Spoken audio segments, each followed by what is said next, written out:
आप सभी को नमस्ते। चलो, हम पढ़ रहे थे कॉम्बिनेशन ऑफ कैपेसिटर। ठीक है। और उसमें हमने हमारे दो लर्निंग ऑब्जेक्टिव के ऊपर बात की है। अभी इस वाले लेक्चर में हम बात करेंगे, हमारा ये सेकंड पार्ट होगा। इसमें हम पैरेलल सीरीज कैपेसिटर के बारे में बात करेंगे। हम इस लेक्चर में पैरेलल सीरीज कैपेसिटर के बारे में बात करेंगे। ठीक है, समझो इसमें हम क्या क्या पढ़ने वाले हैं। जो बातें मैं यहाँ पे बता देता हूँ, जो जो बातें हम यहाँ पे डिस्कस करेंगे, तो जो लाइन ऑफ एक्शन होगा या जैसे हम चलेंगे, यहाँ पे कुछ मैं मार्क कर देता हूँ कि किस तरह से हम इस पॉइंट को प्रोसीड करेंगे। ठीक है, तो सबसे पहले हम पढ़ेंगे पैरेलल कैपेसिटर आखिर में होता क्या है, उसका जो स्ट्रक्चर है उस स्ट्रक्चर के बारे में थोड़ा बहुत बात करेंगे। फिर उसके बाद में जो पैरेलल प्लेट कैपेसिटर है उसका जो वर्किंग है, एक्चुअल में पैरेलल प्लेट कैपेसिटर किस तरह से काम करता है उसको थोड़ा डिस्कस करेंगे। और फिर उसका जो रिजल्ट निकल के आता है हमारे पास, जो इक्विवेलेंट होता है, जो इक्विवेलेंट होता है, जो हमें नेट कैपेसिटेंस निकालना होता है, उस रिजल्ट के बारे में हम बात करेंगे। और इस रिजल्ट को हम कुछ इलस्ट्रेशन के हेल्प से समझेंगे, कुछ एग्जांपल के हेल्प से समझने की कोशिश करेंगे। ठीक है, ये हमारा लाइन ऑफ एक्शन है, इस हिसाब से हम काम करेंगे। ठीक है, चलो, तो पहले स्ट्रक्चर के बारे में पढ़ लेते हैं कि पैरेलल प्लेट कैपेसिटर होता क्या है। पैरेलल सीरीज में जो कैपेसिटर है वो क्या होता है। मान लो कि हमारे पास दो कैपेसिटर है, जो हमारे पास दो कैपेसिटर है और दोनों ही प्लेट कैपेसिटर है। इसको हम यहाँ पे बना लेते हैं पैरेलल प्लेट कैपेसिटर। तो ये कुछ हमारा कैपेसिटर जो होता है वो कंडक्टर, दो कंडक्टर से बना होता है। तो यहाँ पे हमारा एक पैरेलल प्लेट है, एक प्लेट है कंडक्टर का, और यहाँ पे एक दूसरा प्लेट है, ये दूसरा प्लेट है। तो ये दोनों प्लेट आपस में कुछ डी डिस्टेंस से एक दूसरे से सेपरेट है। तो ये जो कैपेसिटर फॉर्म कर रहे हैं, ये कैपेसिटर हमारा कैपेसिटर वन है, इसका जो सेपरेशन है ये डी है। ठीक है, इस प्लेट का जो कैपेसिटर है, कैपेसिटेंस है, वो सी वन कैपेसिटर है, सी वन कैपेसिटेंस है। इसका हम कैपेसिटेंस लिख लेते हैं। ये जो कैपेसिटेंस है, कैपेसिटेंस कैपेसिटेंस इस प्लेट का, इस कैपेसिटर का, वो सी वन है, सी वन कैपेसिटेंस है। ठीक है, ये कैपेसिटर वन के लिए हमने लिखा। और उसी के नीचे हम बना लेते हैं हमारा दूसरा कैपेसिटर, जो कि कुछ हम ये ब्लू कलर से बनाएंगे। और ये मान लो, और ये दोनों कैपेसिटर कैपेसिटर एक दूसरे से कैपेसिटेंस के वैल्यू में अलग है। दोनों ही कैपेसिटेंस एक दूसरे से कैपेसिटेंस वैल्यू में अलग है। कैपेसिटेंस का जो वैल्यू होता है वो मटेरियल पे डिपेंड करता है, इसके बारे में हमने डिस्कस कर रखा है। ठीक, या सिर्फ हम स्टैंडर्ड चीज़ों को लेके बात करेंगे। इसका जो बेसिक है, बेसिक जो भी आपको बात समझ नहीं आ रही होगी, आप पिछले लेक्चर सीरीज जो अपलोड किए हैं वहाँ पे जाके इस चीज़ों को समझ सकते हैं। जो भी टर्म आता है जो आपको नहीं समझेगा वो पीछे जाके आप समझ सकते हैं। ठीक है, तो यहाँ पे हमने एक दूसरा कैपेसिटर बना लिया है। वो मान लो हमारा कैपेसिटर टू है, इसका जो कैपेसिटेंस है, इसका जो कैपेसिटेंस का वैल्यू है वो सी टू है। ठीक है, तो यहाँ हमारे पास दो कैपेसिटर हमने बना लिए। अभी ये जो दोनों कैपेसिटर्स है, ये जो दोनों कैपेसिटर्स है वो कनेक्ट है एक सेम पोटेंशियल में। देखो यहाँ पे हम बात कर रहे हैं वर्किंग के ऊपर। तो यहाँ पे एक कैपेसिटर ये हुआ हमारा, और जो दूसरा कैपेसिटर है ये कुछ इस तरह से बन गया। और ये दोनों कैपेसिटर के बीच में जो डिस्टेंस है वो सेम है, डी ही डिस्टेंस है। शायद आपको यहाँ पे देखने में कुछ दिक्कत हो या अलग अलग दिख रहे हो। एक मिनट, इसको बना लेते हैं फिर से।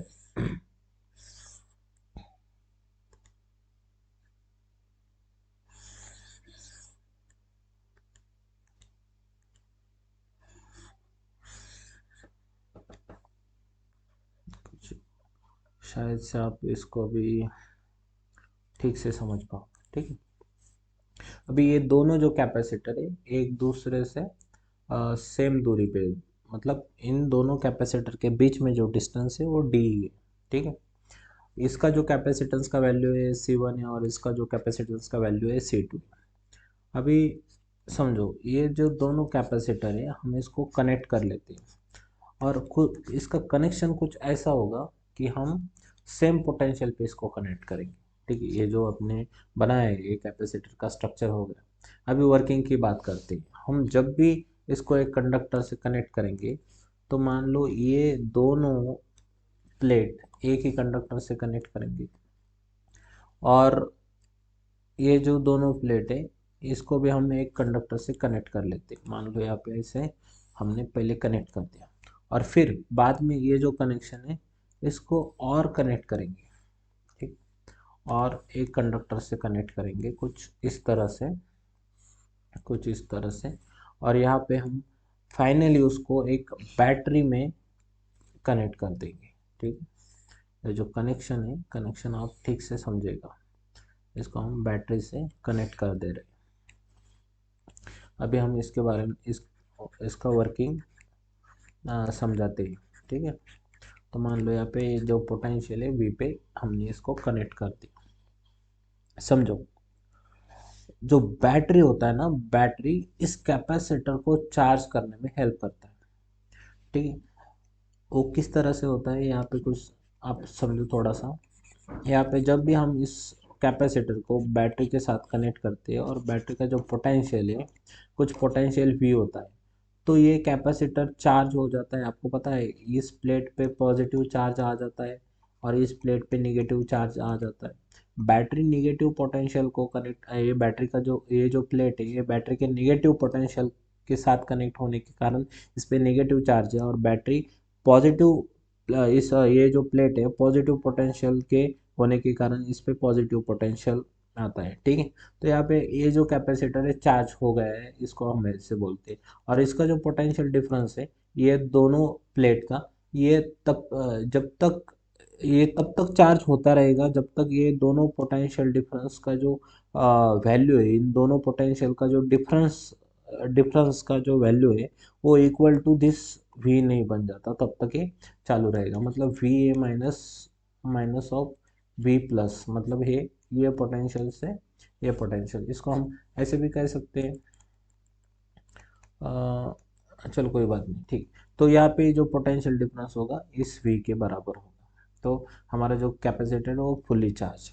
अभी इसमें एक्चुअल में क्या होता है, एक्चुअल में जो बैटरी होता है इस प्लेट के ऊपर वो पॉजिटिव चार्ज के ऊपर कुछ वर्क करता है, उसके कारण ये पॉजिटिव चार्ज यहाँ से मूव होके इस प्लेट पे आता है। ठीक है, ये जो वर्किंग होता है उसको पोटेंशियल एनर्जी से हम अच्छे से समझ सकते हैं। पोटेंशियल एनर्जी का जो अगला कंसेप्ट है एनर्जी स्टोर इन कैपेसिटर, उससे समझेंगे। फिलहाल तो आप इतना ध्यान में रखिएगा, जब भी हम इस बैटरी को इस प्लेट के बीच प्लेट में कनेक्ट करते हैं तो यहाँ पे जो पोटेंशियल बनेगा इस प्लेट पे पॉजिटिव बनेगा और इस प्लेट पे जो पोटेंशियल बनेगा वो नेगेटिव बनेगा। ठीक है, तो इसी तरह से हमने यह भी देखना है कि किस तरह से ये पोटेंशियल यहाँ पे क्रिएट हो जाता है, किस तरह से पोटेंशियल बन जाता है। तो देखो, बैटरी का जो टर्मिनल है, ये जो पॉजिटिव टर्मिनल है, ये दोनों भी प्लेट में कनेक्ट है और दोनों भी प्लेट सेम पोटेंशियल पे है, हम ऐसा मान सकते हैं।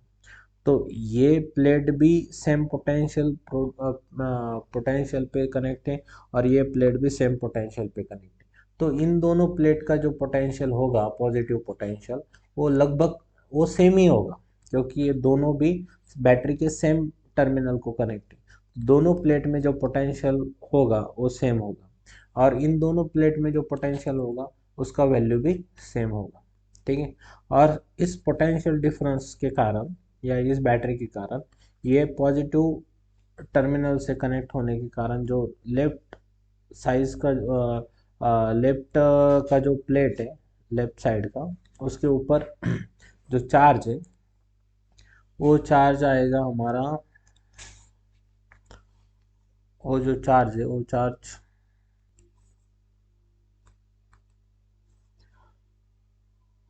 तो ये जो दोनों प्लेट है लेफ्ट साइड की वो सेम पॉजिटिव पोटेंशियल पे कनेक्ट है, और जो राइट साइड की प्लेट है वो सेम नेगेटिव पोटेंशियल पे कनेक्ट है। ठीक है, तो तो यहाँ से इस प्लेट के ऊपर जो चार्ज आएगा हमारा वो पॉजिटिव आएगा। ठीक है, यहाँ पे जो चार्ज बनेगा वो पॉजिटिव चार्ज बनेगा, कुछ ऐसा। और इस प्लेट के ऊपर भी कुछ चार्ज बनेगा, पॉजिटिव चार्ज बनेगा। ठीक है, ओके। ये दोनों ही प्लेट पे अलग अलग चार्ज बनेगा, क्योंकि कैपेसिटेंस का जो वैल्यू है हमारा वो अलग अलग है। और इस प्लेट पे नेगेटिव चार्ज बनेगा, इस प्लेट पे भी नेगेटिव चार्ज बनेगा। ठीक, अभी समझो। अभी ये जो नेट चार्ज है ये सेम पोटेंशियल डिफरेंस पे, ठीक है, क्योंकि हमने समझा कि ये दोनों भी प्लेट सेम टर्मिनल को कनेक्ट है, तो दोनों प्लेट के बीच में जो पोटेंशियल डिफरेंस बनेगा वो सेम बनेगा। तो सेम पोटेंशियल पे जो चार्ज अकोमोलेशन है वो बढ़ गया है। हमने जो लर्निंग ऑब्जेक्टिव पहले वीडियो में डिस्कस किया था कि उसमें मैंने बताया था कि जब भी हम सीरीज में कनेक्ट करते हैं कैपेसिटर को सीरीज में, तब उसका जो कैपेसिटेंस का वैल्यू है वो डिक्रीज हो जाता है। क्यों डिक्रीज हो जाता है? क्योंकि उसका जो चार्ज स्टोरिंग कैपेसिटी है वो डिक्रीज हो जाता है। लेकिन आप इस पैरेलल कॉम्बिनेशन में आप देख सकते हो, जो कैपेसिटर अगर पैरेलल में हम कनेक्ट करते हैं, पैरेलल में कनेक्ट करते हैं, तो क्या हो जाता है, हमारा जो कैपेसिटी जो होता है चार्ज एकोमुलेट करने का, चार्ज स्टोर करने का, वो कैपेसिटेंस का बढ़ जाता है। और इस चीज़ को हम एक फॉर्मूले से भी अच्छा समझ सकते हैं। हमने एक पैरेलल प्लेट कैपेसिटर के लिए कैपेसिटेंस का फार्मूला डिराइव किया था, वो आया था A एप्सिलॉन नॉट यहाँ पे देखो ये जो डिफरेंस है दोनों प्लेट के बीच में, ये डी, ये कांस्टेंट है। यहाँ से अगर ये कांस्टेंट होगा तो इसको हम एप्सिलॉन नॉट बाई डी को कांस्टेंट रखेंगे, तो यहाँ पे सी जो होगा हमारा वो किसके ऊपर डिपेंड होगा? ए के डिपेंड होगा। और सी क्या होता है हमारा? क्यू बाई वी होता है। ठीक है, सी क्या होता है हमारा? Q by V. तो इसका मतलब सी को अगर हम पुट करते हैं क्यू बाई वी से, तो यहाँ पे क्यू बाई वी ये बन जाएगा। और यहाँ पे पोटेंशियल डिफरेंस भी कांस्टेंट है, मतलब Q is directly proportional to A। तो जितना ज़्यादा एरिया हमारे पास अवेलेबल होगा उतना ज़्यादा हम चार्ज स्टोर कर पाएंगे, राइट। और जितना ज़्यादा एरिया अवेलेबल है, जितना ज़्यादा चार्ज स्टोर कर पाएंगे, उतना ही उसका कैपेसिटेंस क्या होगा? ज़्यादा। अभी इस केस में हमारा जो एरिया है वो बढ़ चुका है। कैसे? यहाँ पे जो एरिया था मान लो A1 था, यहाँ पे जो एरिया है मान लो A2 है। तो ये दोनों जो एरिया है वो दोनों भी एरिया हम यूटिलाइज कर सकते हैं। अगर हमने यहाँ पे मान लो ये नीचे वाला जो कैपेसिटर है या C2 कैपेसिटर है वो हमारे पास होता ही नहीं, तो ये जो सर्किट है हमारा, ये जो सर्किट है कुछ इस तरह से कनेक्ट होता हमारा। ठीक है, ये जो एरिया है A2 अगर होता नहीं है हमारे पास, तो हमारा जो सर्किट है, तो आप यहाँ पे देख सकते हो, मान लो यहाँ पे कुछ भी नहीं है नीचे, हाँ, ये चार्ज भी नहीं है, तो हमारा जो बैटरी जो कनेक्ट होता वो सिर्फ कैपेसिटर 1 से होता। तो कैपेसिटर पे अगर चार्ज स्टोर भी हो रहा होगा तो किस एरिया पे हो रहा होगा? इस A1 एरिया पे हो रहा होगा। ठीक है, तो यहाँ पे एक एरिया अगर निकाल दो तो उसका जो चार्ज स्टोरिंग का कैपेसिटी वो घट गया है, क्योंकि उसके पास और कोई कंडक्टर का सरफेस ही नहीं है। तो यही पोटेंशियल पे वो जो चार्ज स्टोर करेगा वो सिर्फ Q1 करेगा। लेकिन हमारे पास ये अगर दूसरा कैपेसिटर है तो उसका एरिया ये यूटिलाइज करेगा, और यूटिलाइज करके जो कैपेसिटर पे जो चार्ज स्टोर होगा वो बहुत ज़्यादा होगा, क्योंकि यहाँ पे A2 और A1 दोनों एरिया जो है वो यूटिलाइज हो जाएगी। ठीक है, तो इस पे जो चार्ज स्टोर होगा Q1 होगा मान लो, और इस पे जो चार्ज स्टोर होगा वो Q2 होगा। वैसे ही इस पे हम कह सकते हैं -Q1 होगा और इस प्लेट पे -Q2 होगा। नेट चार्ज जो कैपेसिटर है वो सेम है, जीरो है, जो कि हमारा होना चाहिए कैपेसिटर डेफिनेशन के लिए, जो वैलिडिटी में हमने बताया था। ठीक है, आई होप यहाँ तक आपको समझ आ चुका होगा। ठीक, अभी समझेगा। तो यहाँ पे जो नेट कैपेसिटेंस का वैल्यू है वो इंक्रीज कर जाएगा। क्यों इंक्रीज कर जाएगा? क्योंकि जो चार्ज एक्युमुलेशन है वो इंक्रीज हो रहा है, क्योंकि एरिया इंक्रीज हो रहा है। ठीक है, तो कैपेसिटेंस का वैल्यू बढ़ जाता है। सेम पोटेंशियल डिफरेंस में कैपेसिटेंस का जो वैल्यू है वो बढ़ जाएगा। तो यहाँ पे हमने कुछ वर्किंग थोड़ा बहुत डिस्कस कर लिया। अभी रिजल्ट के बारे में बात करते हैं। देखो, रिजल्ट समझने के लिए आपको यहाँ पे समझना होगा कि जो कैपेसिटेंस है हमारा, कैपेसिटेंस, यहाँ पे जो चार्ज स्टोर हो रहा है, एक एक कैपेसिटेंस के बारे में बात करते हैं। पहले कैपेसिटर 1 के लिए हम निकाल लेते हैं। For capacitor first, for capacitor first, इसके बारे में हम बात करेंगे। तो इसका जो कैपेसिटेंस है C1 वो कुछ आएगा Q1/V के इक्वल। ठीक है, और फॉर कैपेसिटर 2 ये आएगा हमारा C2 is equal to Q2/V के इक्वल। ठीक, अभी जो नेट चार्ज हमारा स्टोर हो रहा है वो कितना हो रहा है? वो Q हो रहा है, जो कि इक्वल है, नाउ वी नो दैट, हमें पता है कि जो नेट चार्ज स्टोरिंग है वो है Q1 प्लस Q2 के बराबर। इतना नेट चार्ज स्टोर हो रहा है। ठीक है, इतना चार्ज हमारा इस पैरेलल कॉम्बिनेशन में है Q, जो कि Q1 और Q2 के इक्वल है। ठीक है, अगर हम इसको सॉल्व कर लेते हैं तो हमारे पास जो रिजल्ट निकल के आएगा वो कितना आएगा? अब इसको समझेगा। ये जो रिजल्ट है हमारे पास, ये निकल के आ रहा है हमारा Q is equal to Q1 plus Q2। यहाँ से Q1 और Q2 का वैल्यू हम निकाल सकते हैं। इस केस से देखो, Q1 जो है हमारे पास आ जाएगा C1 इंटू वी, और यहाँ से Q2 जो है ये आ जाएगा C2 इंटू वी। अभी ये Q1 और Q2 का जो वैल्यू है हम ये जो नेट चार्ज के एक्सप्रेशन में रख सकते हैं यहाँ पे। तो ये जो नेट चार्ज हमारा एक्युमुलेट होगा वो कुछ C1V प्लस C2V के बराबर होगा।